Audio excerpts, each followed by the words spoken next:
Welcome to All Pro Football Data. My name is Jim Coburn, and today's episode we're talking about Blake Watson, running back out of Memphis, based on his production, athleticism, and other statistical factors. Stay tuned until the end of the video where I give you some NFL comparisons for him and also kind of see where he projects as a player long term.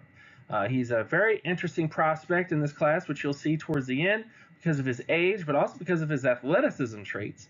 And we're going to take a look at his overall profile to kind of see how he projects. So first off, let's take a look at offensive market share data. You can pause video if you're new to my channel, new to the stuff that I do. But based on his data here, he had a 74 percentile total offensive market share production score, 86 percentile in terms of his receiving market share, and then 66 percentile in terms of his touchdown market share. All these numbers are very impressive for him, pretty much put him in like the starter average of the position in many ways. And then when you look at his efficiency scores, very good in terms of his yards per touch, and his TD percentage were also very high, but his receiving average was average. Not bad, but just average overall in terms of his data. So his efficiency scores were decent. Wasn't elite in every single number, but definitely was decent. Then when you look at his athleticism traits, which is one thing I think that people have missed in this draft cycle, is he tested phenomenally. He had a 92 percentile explosion score, 81 percentile in terms of speed, and then 49.5 percentile in terms of flexibility for his size. These numbers are very much in the Alvin Kamara range in many ways in terms of his explosiveness, his above average speed, with below average flexibility. He's right in line with Alvin Kamara as a prospect in terms of his athleticism traits. So don't sleep on Blake Watson, okay? Don't do it. And I understand it was at the pro day, but even if you do a pro day adjustment, let's say you take his explosion down to 80 percentile, let's say you take his speed down to 70 percentile, he would still have Pro Bowl athleticism traits. So keep an eye on Blake Watson. I'm telling you, don't ignore him because he has the athleticism traits that you're looking for at the position. Then we get to adjusted production, which is where the train kind of falls off the tracks a little bit because of his age score. He had a very, very low age score. It was in the bottom 5 percentile. Now, he did have a decent MSA rating in the 71 percentile and a good pass rating of 66 percentile. And again, this is contextual production. You know, how good of a player he was for his age, his level of competition, and level of team. And as you can see here, not really near the starter averages when you take a look at his age score and those other sort of factors. So that's the biggest concern, which is even bigger when you take a look at this, which is the pro comparisons. As I mentioned at the very beginning of the video, we're going to look at some pro comparisons for him, and not a lot of good names in here. And we do have some other rookies in here because I just wanted to bring this up, that Blake Watson, in terms of the oldest running backs in this particular draft class, you know, you got Ray Davis, you got Blake Watson, you got Tyrone Tracy Jr. And in terms of their data, they were productive.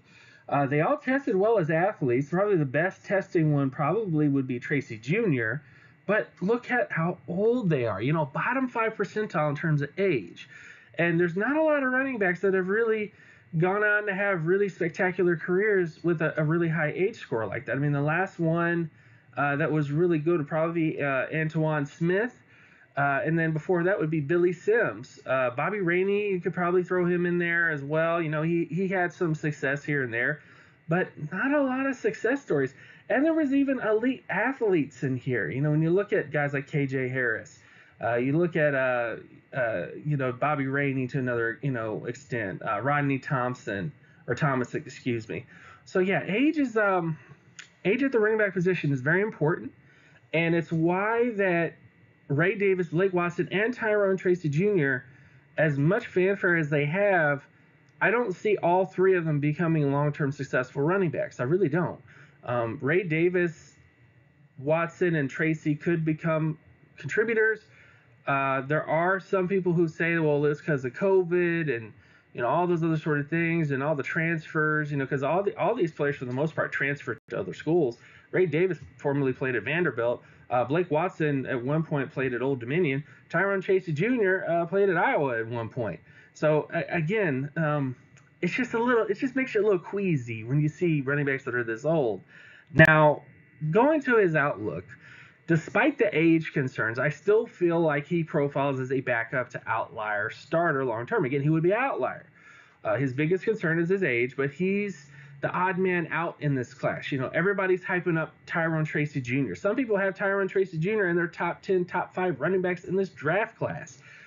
And when you look at his age, that should not be the case. It just shouldn't be the case. It's just too many concerns in terms of his age. And Ray Davis is also another running back that, again, are both old. So Watson graded out better than Tracy Jr. production-wise, has elite explosiveness for his size. He's a bit like the inverse compared to Tyrone Tracy Jr., but he has the traits that some backs that are like this, like Alvin Kamara, might find success in the NFL level. So Watson, Tracy Jr., and Ray Davis will be interesting backs to follow in this class because they will either become career backups or actually contribute to teams long term. Overall, though, final thoughts on Blake Watson. I like his data profile. He has positives. He has negatives. Am I saying that you should go out and have Blake Watson in your top 10 running backs in this class? No. No, not at all. But at the same time, keep an eye on him. Just really do. On Tracy Jr., on Ray Davis, on Blake Watson. One of these three backs could potentially hit. It's a very low percentage, though. It's very low. But they could still hit. And you always need to pay attention to these types of guys, because if they go to the right team with the right opportunity, you could profit from them in terms of fantasy or just being a fan of the NFL team. So all this stuff out of the way, check out these videos right here if you haven't already. Also, thank you guys so much for watching. Check out my Patreon page at patreon.com/jcoburn. Also check out my X, formerly known as Twitter account, at Geometrics. And also the 2024 NFL Draft Analytics Guide, which is the 9th analytics guide I've released since all the way back in the 2015 16 NFL Draft class, is going to be coming out pretty soon, probably on Friday or this weekend. So stay tuned for that. I'm going to be having some links and some other stuff there. And I'll see you guys in the next episode. Peace.